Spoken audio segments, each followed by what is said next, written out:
All right, welcome everyone to our deep dive today, and we're going to be exploring some pretty interesting stuff. Yeah, It's an unconventional perspective, I guess you could say, on Earth's history, right. and we're looking at some excerpts from Earth's genesis, star seeds, dinosaurs, and light intervention. Okay. And this book is it's interesting. It's channeled information from a being who's identified as Ashtar, Okay. claiming to be the leader of an extraterrestrial fleet. Oh, So oh, whether you take that literally or not, I mean, some of the ideas here are pretty wild, yeah. and it's definitely some good food for thought. And, we have, thankfully, an expert here to help us kind of break it all down. I'm happy to be here. Yeah, I appreciate it. So I guess what's your initial reaction when you hear about this kind of stuff? Have you ever encountered anything like this before? It is definitely unusual as a source material. But I think there's value in kind of exploring these unconventional perspectives, right? You never know what kind of insights you might find, Yeah. even if it's just thought-provoking. Yeah, exactly. Mm. So let's dive into, I guess, Ashtar's first big claim here. And that's that the Big Bang wasn't really a bang at all, but more like a simultaneous creation of everything in the universe. Okay. It's like the universe just blinked into existence Mm-hmm. all at once. So how does that challenge our understanding of time as we know it? Well, it pretty much throws the linear model of time that we're used to right out the window. Yeah. The idea here is that everything came into being at the same moment, but the unfolding of time, like the development, evolution, it happened differently in different parts of the universe. You could almost imagine it like, say, everyone starting a race at the exact same time, but each runner is taking a completely different path and at their Gotcha. own pace to reach the finish line. So no straightforward timeline like point A to point B. Yeah. It's more like a cosmic choose your own adventure kind of thing. Precisely. And it's not entirely new, this concept. A lot of cultures and spiritual traditions have explored these nonlinear understandings of time. Like, think about how some cultures perceive time as cyclical, not linear. Oh, that's a good point. Yeah, it really makes you wonder if our very Western concept of a linear timeline is just one way of looking at it. Yeah, When in fact, it could be a lot more complex than that. yeah. But let's move on to something that really caught my eye when I was going through this, and it's Ashtar's claims about dinosaurs. Okay. He suggests that some dinosaurs, particularly this reptilian species, they weren't just these big lumbering beasts, but they actually developed sentience Mm. and intelligence over time. Mm. So, It's an interesting idea. yeah, it's a big one. Yeah. So what do you think about that? Well, intelligent dinosaurs, it might seem kind of far-fetched at first, Sure. but we really have to consider the vastness of time that's involved in evolution, right? Right. And we know that convergent evolution happens where similar traits evolve independently in different species. Hmm. Like, take crows, for example. They've exhibited problem-solving skills that rival some primates. So given millions of years, it's not entirely crazy to think that some dinosaur species could have evolved along a similar path.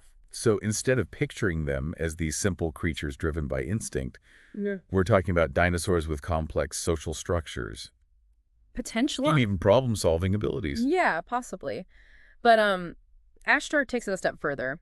He suggests that their evolution wasn't entirely natural. Okay. He claims there is some genetic manipulation involved, a deliberate intervention by what he calls a reptilian draconian alliance. Okay, now that's where things get really interesting. Alien genetic engineering, huh? Yeah. What could their motives have been, do you think? Well, Ashtar suggests that this alliance, they wanted to create a super intelligent dominant species for their own purposes. It's definitely a chilling thought. It is. Just think about it.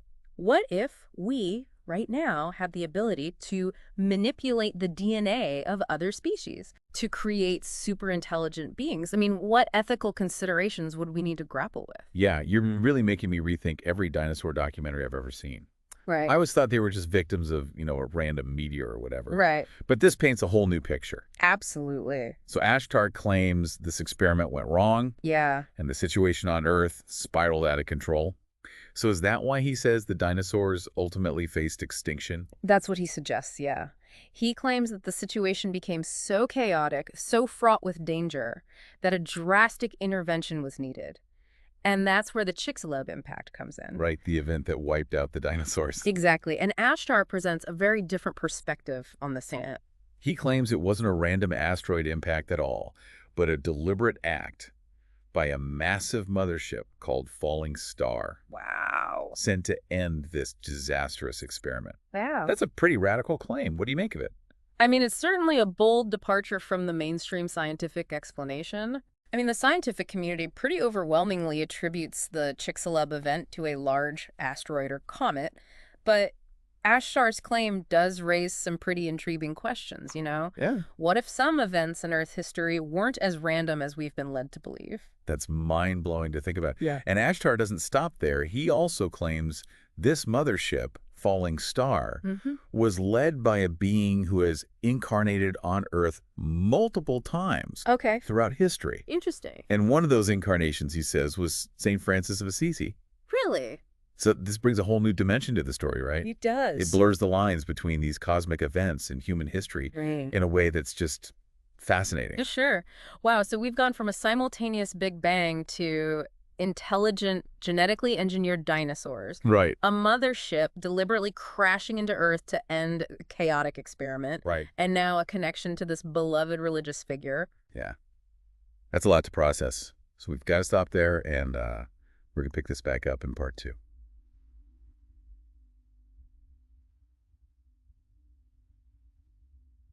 Okay, welcome back to our deep dive into Earth's genesis. And we left off with this pretty dramatic claim that a mothership, falling star, orchestrated the Chicxulub impact Right. to basically reset Earth and pave the way for this new evolutionary chapter Yeah. involving starseeds. Right. So let's unpack this idea of starseeds a bit further. Okay, so for those who maybe aren't familiar with the term, starseeds are souls that are believed to have originated not from Earth, but from other star systems, other planets. Yeah. And they chose to come here to help guide Earth's evolution. Interesting. Ashtar suggests that many people alive today might be starseeds, carrying within them this wisdom and knowledge of these other worlds. So these starseeds came to Earth with a purpose. I Right. mean, like, what was their mission? Ashtar claims they came to help raise Earth's vibration to guide humanity towards a higher level of consciousness. Okay. But their arrival wasn't the beginning of the story. Earth already had its own native souls, souls that had been evolving here for millennia. That makes sense. I mean, Earth's history stretches back billions of years, so Yeah. it's hard to imagine there wasn't already some form of spiritual evolution happening. Exactly. Ashtar describes these native Earth souls as having experimented with all forms of life, like mineral, plant, animal, Wow. gradually expanding their consciousness and evolving through reincarnation. It's as though they were going through a kind of cosmic school, Oh, wow. learning and growing with each lifetime. That's pretty cool. So these native souls were on their own evolutionary journey, Yeah. a journey guided, according to Ashtar, by Gaia, Right, the spirit of Earth. the spirit of Earth. Yeah. He describes Gaia as this loving, nurturing presence that's deeply invested in the evolution of life on her planet. Oh, wow. Imagine her as a cosmic gardener, Okay. tending to her creation, ensuring its growth and well-being. That's a beautiful image. So while the dinosaurs were facing their, huge challenges, these native Earth souls were kind of quietly going about their own evolutionary business. Right. And then into this mix come the starseeds. Right. So what prompted their arrival? Why'd they choose to come to Earth? Ashtar claims that Earth was becoming a focal point, a planet with immense potential for growth and evolution, but also facing, some serious challenges, as we've already seen with the whole dinosaur situation. Right. He describes starseeds as this sort of cosmic intervention team, Oh. volunteers who agreed to come here and help tip the scales towards the light. It sounds like a pretty risky mission. Yeah. I mean, why would they volunteer for something like that? Well, Ashtar suggests that starseeds are drawn to Earth because they sense its unique potential. Okay. They feel a deep connection to this planet and a desire to help it fulfill its destiny. Imagine feeling a pull, a calling towards a specific place, Yep. even if it means leaving behind everything you know and venturing into the unknown. That's the kind of dedication Ashtar attributes to these starseeds. So it wasn't just a casual visit. Right. They were making a real commitment Right, they were here to help. to help Earth. Yeah. But how did they go about doing that? Did they just arrive in spaceships and announce their presence? Well, not quite. Okay. Ashtar explains that starseeds incarnated into human forms, just like the native Earth souls. Oh, interesting. They became part of the human experience, living, learning, and evolving alongside everyone else. So they were basically embedded within human society, Right. living ordinary lives, but kind of subtly influencing those around them. Exactly. Their mission was to embody their higher consciousness, to be examples of love, compassion, and wisdom, Okay. and to help humanity awaken to its own potential. So that couldn't have been easy for them. No, it wasn't. I mean, did they ever miss their home worlds, their own star systems? Well, Ashtar acknowledges it wasn't always easy for the starseeds. He talks about a feeling of separation, a sense of being disconnected from their true nature and their origins. Imagine being thrown into a completely different environment Right. with different customs and ways of being while carrying this deep-seated memory of something more, something you can't quite grasp. Wow, that sounds like a really profound internal struggle. It was. But they chose to persevere. They did. Ashtar describes their commitment as a seed contract, an agreement they made to come to Earth and fulfill their mission, knowing it would be challenging. Wow. He emphasizes that they always had the choice to leave, to say, enough is enough, Yeah. but most chose to stay, driven by their commitment to helping humanity evolve. So it really makes you wonder how many people around us might be starseeds, Right. living out their seed contracts, working towards this higher purpose Exactly. without even realizing it. That's a fascinating thought. Yeah. It brings up the question, though, how did the native Earth souls feel about these starseeds showing up? Were they welcoming or were they suspicious? Yeah, it's hard to imagine everyone just rolling out the welcome mat for this group of souls claiming to come from other planets. Right. Ashtar doesn't go into a lot of detail on their interactions, but he suggests there was a mix of reactions, just like in any society when newcomers arrive. Sure. Some were probably curious and open-minded, while others were likely wary or even hostile. So a lot of complexities within this kind of cosmic melting pot. Absolutely. But Ashtar makes a crucial point. Both the starseeds and the native Earth souls were, and still are, part of this grand experiment of life on Earth. Mhm. They're all connected, all contributing to the evolution of consciousness on this planet. And according to Ashtar, we're now at a pretty crucial point in this experiment. We are. He suggests we're on the brink of a major transformation, a shift in consciousness that will affect not just Earth, but the entire universe. That's right. Calls it the event. Yeah, the event. Okay, now I have to know more. What is this event, and what does it mean for us, for Earth, for the entire universe? That's where we'll pick up in part 3 of our deep dive. Okay, welcome back to the deep dive. We've made it to part 3, and we've gone on quite a journey here. We have. From a simultaneous Big Bang to intelligent dinosaurs. Right. A mothership resetting Earth, the arrival of starseeds. Yeah. And now Ashtar is saying we're on the verge of this huge shift in consciousness that he calls The event. the event. Yeah. Right. So what exactly is this event, and how will it affect us? Well, Ashtar, he describes it as this really profound awakening, a collective realization of our interconnectedness as beings of light.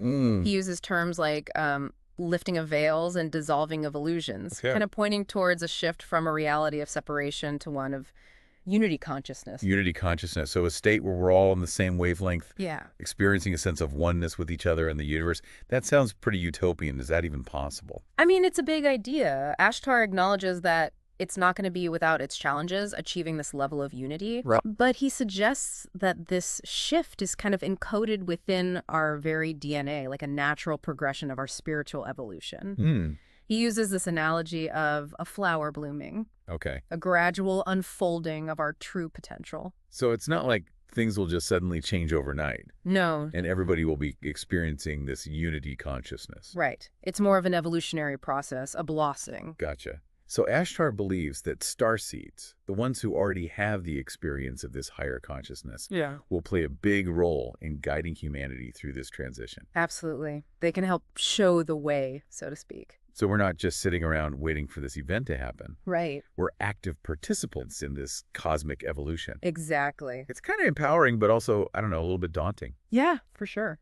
I mean, what if we're not ready for this shift? Well, Ashtar reassures us that there's no need to be afraid or feel any pressure, you know. Everyone will experience it in their own way, at their own pace. He just encourages us to focus on our own inner growth, cultivating things like love, compassion, and connection in our everyday lives. Makes sense. He reminds us that we're already a part of this unfolding, whether we're consciously aware of it or not. That's a good point. So you don't have to force enlightenment or anything. Yeah. It's more about nurturing your own growth and connection. Exactly. I get it. But what about the people who resist this whole shift? What about the ones who are clinging to fear and separation? Well, Ashtar acknowledges that not everyone will embrace this change. Right. He talks about those who are still kind of caught up in these illusions of duality, afraid to let go of control and Yeah. surrender to this flow of evolution. Right, right. But he suggests that even those who resist will eventually be swept up in this wave of transformation. Hmm. It's like trying to hold back the tide. Eventually, you just have to let go. I like that analogy. So it's not about forcing anybody to believe anything, Mm. but more about creating a space for this shift to happen organically, Ex- allowing the light to kind of shine through the cracks. That's a great way to put it. I'm curious, though, what happens after the event? Yeah. What does the future hold for Earth and humanity? Ashtar, he paints a very optimistic picture of a transformed world, a golden age where love, peace, and harmony prevail. Wow. He envisions a healed planet, an end to suffering, and the realization of our full potential as these creative and compassionate beings. That's beautiful. It is, it is. He describes a society where technology is used for good, abundance flows freely, and we live in harmony with nature and each other. I mean, that's amazing, but is it actually achievable? Or is it just wishful thinking? Well, Ashtar challenges us to really believe in the possibility to Okay. hold this vision of a brighter future in our hearts. Like that. He reminds us that we're co-creators of our reality, that our thoughts, beliefs, and actions all shape the world around us. So we're not just passive observers waiting for this golden age to magically arrive. Got it all. We have a role in shaping it. Absolutely. Ashtar's message is all about empowerment. He's urging us to step into our power and contribute to this brighter future. That's powerful. Well, folks, that brings us to the end of our deep dive into Earth's genesis. And I don't know about you, but I feel like we've been through a lot. It's been a wild ride. It really has, from the Big Bang to the event. And I'm sure we've all got a lot to think about. I know I do. Whether you fully embrace Ashtar's claims or just found them interesting, we hope this exploration has sparked your curiosity Yeah. and maybe even encouraged you to consider some new possibilities. Oh, sure. So what do you think about all of this? Does any of it resonate with you? Yeah, we'd love to hear your thoughts. Until next time, keep exploring, keep questioning, and keep diving